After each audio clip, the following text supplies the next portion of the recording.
नमस्कार दोस्तों, जय हिंद। मैं हूं तबरेज अंसारी और आप देखना शुरू कर चुके हैं एलिफेंट न्यूज। आज है 23 अगस्त 2025। बगीचा झिक्की में विचरण करने वाला हाथी सरगुजा सीतापुर पहुंच चुका। चलिए जानते हैं विस्तार से।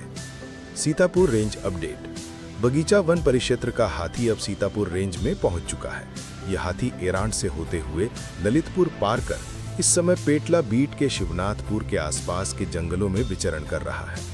रात के समय इसका मूवमेंट सरगा, कुनमेरा, बोड़ा झरिया, घासीडी, पेटला और दमगढ़ा की ओर भी जा सकता है। यहाँ के ग्रामीण सावधान रहें। अगर आप अब तक एलिफेंट न्यूज से जुड़े नहीं हैं तो प्लीज सब्सक्राइब कर लें ताकि आपको लेटेस्ट अपडेट मिलते रहे। सीतापुर ट्रैकिंग टीम का अनुमान है कि ये हाथी आगे गुनमेरा, डोडा गांव, बंसीपुर और पेटला बस्ती की ओर भी जा सकता है। फिलहाल सीतापुर क्षेत्र में एक हाथी सक्रिय है। लुंड्रा वन परिक्षेत्र अपडेट। यहाँ दो जंगली हाथी चेंद्रा बीट के लम गांव में कक्ष क्रमांक PF2618 में विचरण कर रहे थे। 22 अगस्त 2025 की रात को ये हाथी जंगल से निकलकर ग्राम डोरना, अस्कला और चारपारा में पहुंचे और वहां फसलों को नुकसान पहुंचाया।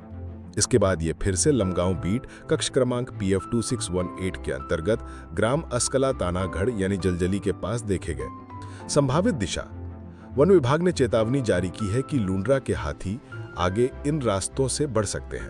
पहला दिशा अस्कला, झेराडीह, गिरसा, कुदर, चितालता, सीतापुर रेंज। दूसरा रूट बुलगा, बटवाही, उदारी, बांसा, अंबिकापुर रेंज।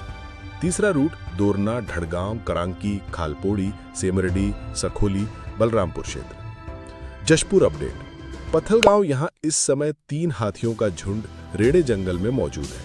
कुनकुरी, ढूंगा अंबा में 3 हाथी सक्रिय हैं।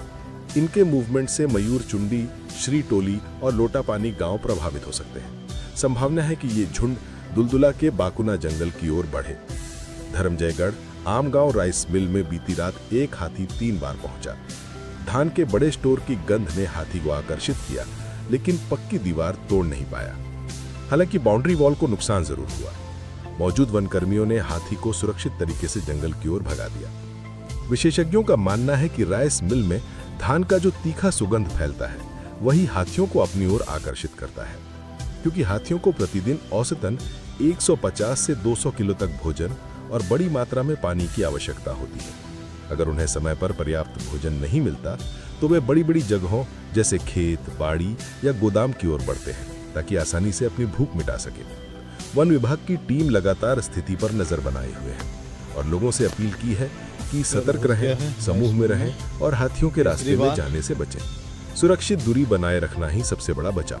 सुनना संगवारी हो, हाथी के रास्ता में झन जाई हो, नहीं तो हाथी कुड़ा कुड़ा के मार दही।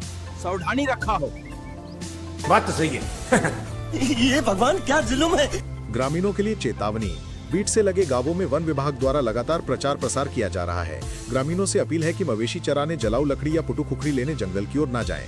किसी भी स्थिति में हाथी के पास ना जाएं। अभी की स्थिति है, नियमों का पालन करें। यही थी आज की ब्रेकिंग हाथी न्यूज। जय हिंद।